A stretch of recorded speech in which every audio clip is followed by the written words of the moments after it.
সুমন, শুভ সকাল আপনাকে। আর হজ যাত্রায় আজকের পরিস্থিতি কেমন দেখতে পাচ্ছেন একটু জানাবেন, এবং ব্যবস্থাপনা নিয়ে কারো কোনো অভিযোগ রয়েছে কিনা?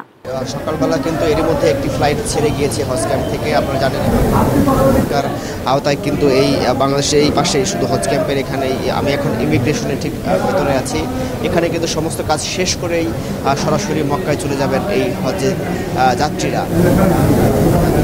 যে কোনো ভোগান্তি আছে কিনা, আমরা গতকাল পর্যন্ত দেখেছি বেশ কিছু হজযাত্রী কিন্তু ভিসা পাননি, ভিসা না পেয়ে কিন্তু এই ইমিগ্রেশন থেকে চলে গিয়েছেন। অনেকেই আমাদের কাছে অভিযোগ করেছেন তারা ঠিক পরিবার সহ স্বামী স্ত্রী দুজনের জন্য আবেদন করেছেন এবং একজনের ভিসা এসেছে আরেকজনের আসেনি, বা ভিসা আসেনি, টিকিট কাটা হয়ে গিয়েছে, এমন এই জন্য কল দেয়া হয়েছে ঠিক যাবার জন্য। এসে দেখেন ঠিক ভিসা হয়েছে কিন্তু টিকিট কাটা হয়েছে কিন্তু ভিসা হয়নি, এমন কিছু ভোগান্তির চিত্র দেখেছি। তবে কর্তৃপক্ষ হজ অফিস কিন্তু জানিয়েছে তাদের এই বিষয়টি সমাধান করা হবে এবং প্রত্যেকেই হজে যেতে পারবেন। আপনাকে আজকের যদি আমি আপডেটটি জানাই, এখন পর্যন্ত কিন্তু সকাল 6:55 একটি ফ্লাইট চলে গিয়েছে এই হজ যাত্রীদের নিয়ে মক্কার উদ্দেশ্যে, এবং সেখানে 385 জন যাত্রী কিন্তু এই ফ্লাইটে গিয়েছেন। এখন পর্যন্ত প্রায় 6000 হজ প্রত্যাশীরা কিন্তু মক্কায় পৌঁছেছেন। আমরা তাদের সাথে কথা বলেছি, তারা কিন্তু সন্তুষ্টি প্রকাশ করেছেন।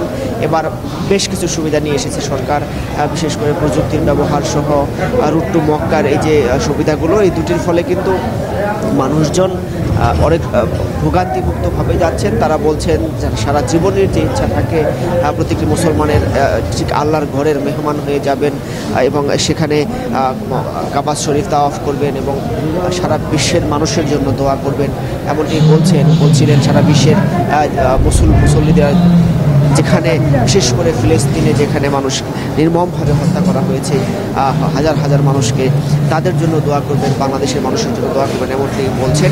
এবং এই হজ যাত্রীরা যতগুলো যাত্রীদের সাথে আমরা কথা বলেছি, প্রত্যেকজনই কিন্তু এবারের হজ ব্যবস্থাপনা নিয়ে সন্তুষ্টি প্রকাশ করেছেন। যেমনটি ধর্ম উপদেষ্টা বা ধর্ম মন্ত্রণালয় থেকে বলা হয়েছিল এবারের হজ যাত্রাটি নির্বিঘ্নে করার একটি উদাহরণ তৈরি করবেন, তেমনটি কিন্তু মোটামুটি আমরা দেখতে পেয়েছি। কিছুটা ভোগান্তি রয়েছে, কিছু বিমানের সিট খালি যাচ্ছে এমনটি কিন্তু আমাদের জানানো হয়েছে, এবং সেই জায়গা থেকে আশঙ্কা করা হচ্ছে, হাফ থেকে আশঙ্কা করা হচ্ছে শেষ পর্যায়ে গিয়ে যদি মাঝপথে বিমানের সিট খালি যায়, শেষ পর্যায়ে গিয়ে ফ্লাইট সংকটে পড়ার সম্ভাবনা রয়েছে। এটি কাটিয়ে ওঠার জন্য বা শিডিউল বিপর্যয়ের সম্ভাবনাও কিন্তু রয়েছে, ফলে এটি কাটিয়ে ওঠার জন্য তারা চেষ্টা করে যাচ্ছেন। বলছেন শেষ পর্যায়ে গিয়ে আরও কিছু ফ্লাইট বাড়ানোর তারা চিন্তা করছেন। এবং এই হজ যাত্রীদের সাথেও যারা এখন পর্যন্ত এই ভিসা জটিলতায় পড়ে আছেন, এবং গতকাল পর্যন্ত কিন্তু আমরা দেখেছি 87,100 জন নিবন্ধন করলেও ভিসা পেয়েছিল প্রায় 70,000-এর মতো।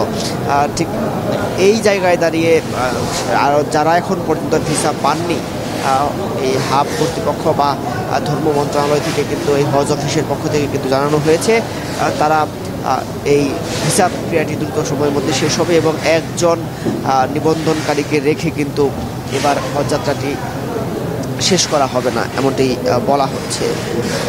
আর পাশাপাশি এবার কিন্তু হজযাত্রায় আমরা যেমনটি দেখেছি প্রথম থেকেই, এবার যে ফ্লাইটের ব্যবস্থাগুলো করা হয়েছে সেখানেও কিন্তু ফ্লাইট বাড়ানো হয়েছে, তদারকি করা হচ্ছে, এবং যেই সব এজেন্সির মাধ্যমে এবার এই আল্লাহর ঘরের মেহমানরা যাবেন, 70টি এজেন্সির মাধ্যমে মূল এবং তাদের মূল বা আন্ডারে যারা থাকবেন প্রত্যেককেই কিন্তু তদারকি করা হচ্ছে।